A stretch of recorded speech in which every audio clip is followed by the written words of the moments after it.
పెళ్లి చేసుకోకుండా కలిసి జీవిస్తున్న జంటలకు బిగ్ షాక్ తగలబోతోంది.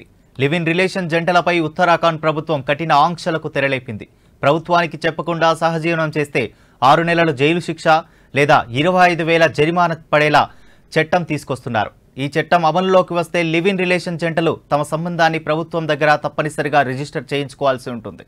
సంబంధానికి మంగళం పాడాలనుకున్న ప్రభుత్వానికి చెప్పి తీరాలి. ఉత్తరాఖండ్లోని బీజేపీ ప్రభుత్వం ఉమ్మడి పౌరస్మృతి కామన్ సివిల్ కోడ్ను అమలు చేయాలని నిర్ణయించింది. దీనికి రాష్ట్ర కేబినెట్ ఆమోదం తెలిపింది. సీఎం పుష్కర్ సింగ్ ధామి అసెంబ్లీలోని బిల్లును ప్రవేశపెట్టారు. దీనిపై విపక్షాలు తీవ్ర నిరసన వ్యక్తం చేశాయి. గందరగోళం వల్ల సభను వాయిదా వేశారు. చర్చ తర్వాత బిల్లుపై ఓటింగ్ నిర్వహిస్తారు. బీజేపీకి అసెంబ్లీలో మెజారిటీ ఉండడంతో బిల్లు సులభంగానే పాస్ కానుంది. అదే జరిగితే దేశంలో కామన్ సివిల్ కోడ్ను అమలు చేసే తొలి రాష్ట్రంగా ఉత్తరాఖండ్ చరిత్రకెక్కుతుంది.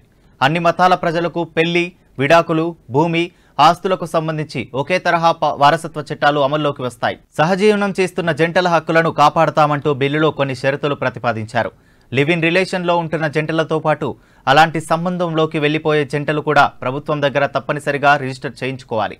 ప్రభుత్వం ఇచ్చే రసీదు చూపిస్తేనే అద్దె ఇల్లు, హాస్టల్, పేయింగ్ గెస్ట్ వసతికి అనుమతి ఉంటుంది. జంటలు ఇచ్చే స్టేట్మెంట్లను లోకల్ పోలీస్ స్టేషన్లకు పంపుతారు. అందులో తప్పుడు సమాచారం ఉంటే అధికారులు పోలీసులకు వివరాలు అందిస్తారు. కేవలం పెళ్లి కాని స్త్రీ పురుషులను మాత్రమే లివ్ ఇన్ కు అనుమతిస్తారు.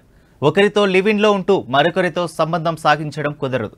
జంటలు గవర్నమెంట్ వెబ్ పోర్టల్లో పేర్లు నమోదు చేసుకుని ఎలక్ట్రానిక్ రిసిప్ట్ తీసుకోవాలి. తమ సంబంధం గురించి తల్లిదండ్రులకు తప్పనిసరిగా చెప్పి తీరాలి. తల్లిదండ్రులు లేకపోతే గార్డియన్లకు చెప్పాలి. సహజీవనం చేసే సమయంలో పుట్టే పిల్లలకు చట్టబద్ధ గుర్తింపు ఇస్తారు. తల్లిదండ్రుల ఆస్తులపై వారికి అన్ని హక్కులు ఉంటాయి. జంటలు ఒకవేళ లివ్ ఇన్ రిలేషన్ మానేయాలని అనుకుంటే ఆ సంగతి కూడా ప్రభుత్వ పోర్టల్లో రిజిస్టర్ చేసుకోవాలి. ఈ నిబంధనలపై లివ్ ఇన్ జంటలు భిన్నాభిప్రాయాలు వ్యక్తం చేస్తున్నాయి. సంబంధానికి చట్టబద్ధత ఉండడం మంచిదేనని, పిల్లల పట్ల బాధ్యతగా ఉండొచ్చని మరికొందరు అంటున్నారు. రిజిస్ట్రేషన్ నిబంధన పక్కా పెళ్లి తంతులాగే ఉందని, అది ప్రభుత్వం చేసే పెళ్లి అని మరికొందరు మండిపడుతున్నారు. పరస్పరం ఇష్టపడి జీవించడానికి ప్రభుత్వ అనుమతి ఎందుకని ప్రశ్నిస్తున్నారు.